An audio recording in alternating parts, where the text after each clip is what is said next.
Details చూస్తే Telangana CM Revanth Reddy Khammam బయలుదేరారు. బేగంపేట నుంచి హెలికాప్టర్లో బయలుదేరారు. ఖమ్మం పర్యటనలో భాగంగా ఎదిలాపురంలో 362 కోట్ల అభివృద్ధి పనులకు సీఎం శ్రీకారం చుట్టనున్నారు. జేఎన్టీయూ కళాశాల భవన నిర్మాణానికి శంకుస్థాపన చేయనున్నారు. నర్సింగ్ కళాశాల భవనం, మద్దులపల్లి మార్కెట్ యార్డ్ను ప్రారంభించనున్నారు. అలాగే కూసుమంచిలో 100 పడకల ఆసుపత్రికి శంకుస్థాపన చేయనున్నారు. మున్నేరు, పాలేరు లింకు కెనాల్ నిర్మాణానికి శంకుస్థాపన చేస్తారు. అనంతరం మధ్యాహ్నం సిపిఐ శతాబ్ది ముగింపు ఉత్సవాల బహిరంగ సభలో సీఎం పాల్గొంటారు. అనంతరం ఖమ్మం నుంచి మేడారం బయలుదేరి వెళ్తారు సీఎం రేవంత్ రెడ్డి.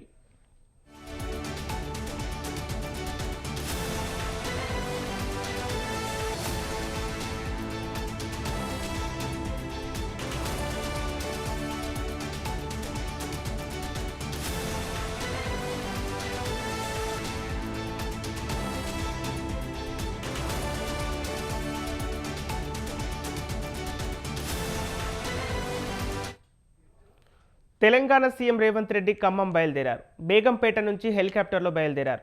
ఖమ్మం పర్యటనలో భాగంగా ఎదిలాపురంలో 362 కోట్ల అభివృద్ధి పనులకు సీఎం శ్రీకారం చుట్టనున్నారు. జేఎన్టీయూ కళాశాల భవన నిర్మాణానికి శంకుస్థాపన చేస్తారు. నర్సింగ్ కళాశాల భవనం, మద్దులపల్లి మార్కెట్ యార్డ్ను ప్రారంభించనున్నారు. అలాగే కూసుమంచిలో 100 పడకల ఆసుపత్రికి శంకుస్థాపన చేయనున్నారు. మున్నేరు, పాలేరు లింకు కెనాల్ నిర్మాణానికి శంకుస్థాపన చేస్తారు. అనంతరం మధ్యాహ్నం సిపిఐ శతాబ్ది ముగింపు ఉత్సవాల బహిరంగ సభలో సీఎం పాల్గొంటారు. అనంతరం ఖమ్మం నుంచి మేడారం బయలుదేరి వెళ్తారు సీఎం రేవంత్ రెడ్డి. ఇక ఇదే అంశానికి సంబంధించి మరింత సమాచారం మా ప్రతినిధి అయ్యప్ప అందిస్తారు. అయ్యప్ప, సీఎం రేవంత్ రెడ్డి ఖమ్మం పర్యటనకు సంబంధించిన అప్డేట్స్ ఏంటి? ఈరోజు చేయబోయే శంకుస్థాపనకు అప్డేట్స్ ఏంటి? సంపత్, మరి కొద్దిసేపట్లో హైదరాబాద్ నుండి హెలికాప్టర్లో సీఎం రేవంత్ రెడ్డి మద్దులపల్లి వద్ద హెలిప్యాడ్ దగ్గర చేరుకుంటారు.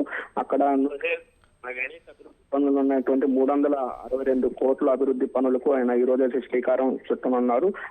ఎందుకంటే 108 కోట్ల జేఎన్టీ ఇంజనీరింగ్ కాలేజీతో పాటు నూతన భవనాలకు శంకుస్థాపన చేస్తారు. అనంతరం అక్కడే ఉన్నటువంటి 45 కోట్లతో నిర్మించినటువంటి మద్దులపల్లి నర్సింగ్ కళాశాల భవనాలను ప్రారంభిస్తారు. అనంతరం మద్దులపల్లిలో 19 కోట్ల నిర్మాణ వ్యవసాయ నూతన మార్కెట్ భవనాలు కూడా ప్రారంభించిన పరిస్థితి ఉంది. అనంతరం ఖమ్మంలో జరిగేటటువంటి సిపిఐ శతాబ్ది ముగింపు ఉత్సవాలకైతే ముఖ్య అతిథిగా హాజరైతే మనకి సమాచారం ఉంది. మరోవైపు 9.5 కిలోమీటర్ల గ్రావెల్ కెనాల్ కూడా శంకుస్థాపన చేస్తారు. అనంతరం మద్దులపల్లిలో మంత్రి పొంగులేటి అధ్యక్షతన జరిగే కాంగ్రెస్ మున్సిపాలిటీ ఎన్నికల ప్రచారంలో అయితే సీఎం పాల్గొంటారు.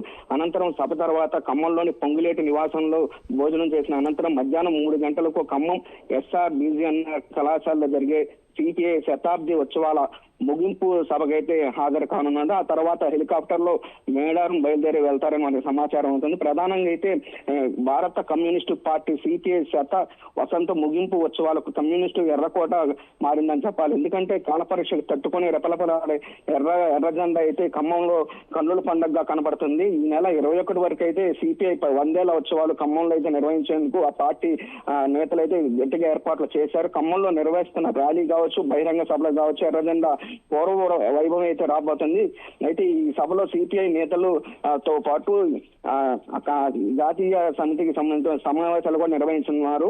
ప్రధానంగా కార్యదర్శులు డి రాజా, ఎంఎం బేబీతో సహా 40 దేశాలకు చెందినటువంటి వామపక్ష పార్టీలు అయితే ఇక్కడ రానున్న పరిస్థితి అయితే ఉంది. ముఖ్యంగా సీఎం రేవంత్ రెడ్డి సభ ద్వారా రేపు రానున్న మున్సిపల్ ఎన్నికలకి సంబంధించినటువంటి పార్టీ నేతలతో అయితే చర్చించనున్నారు.